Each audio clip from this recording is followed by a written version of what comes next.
गौरा की गणपति भैला कैलाश पे सोहर हो, कैलाश पे सोहर होला हो।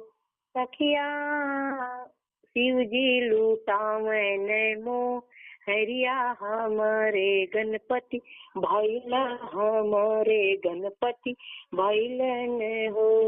गौरा क सखी सब आमिनी मंगल गामिनी गाई केसु नामिनी गाई केसु नामिनी हो।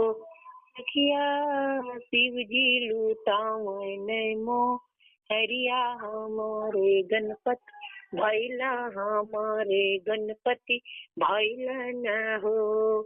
हंस के कहेली गौरा मैया सुना हो मोरे भोला सुना हो मोरे भोला हो।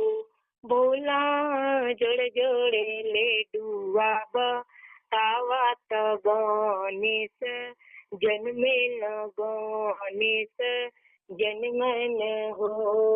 इतनी बचनी भोला सुन लई सुनही नाही पावे सुनही नाही पावे न हो।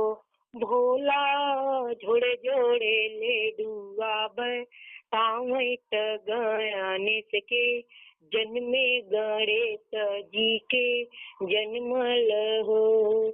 सखी हसी हसी कहे गौरा सखिया सुना हो मोरे भोला सुना हो मोरे भोला हो।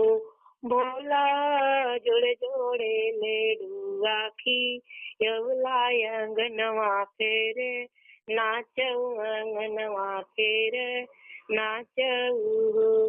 शिव जी तनिए डमरू जीवत्या गणेश के ज नमले गणेश के ज नमले।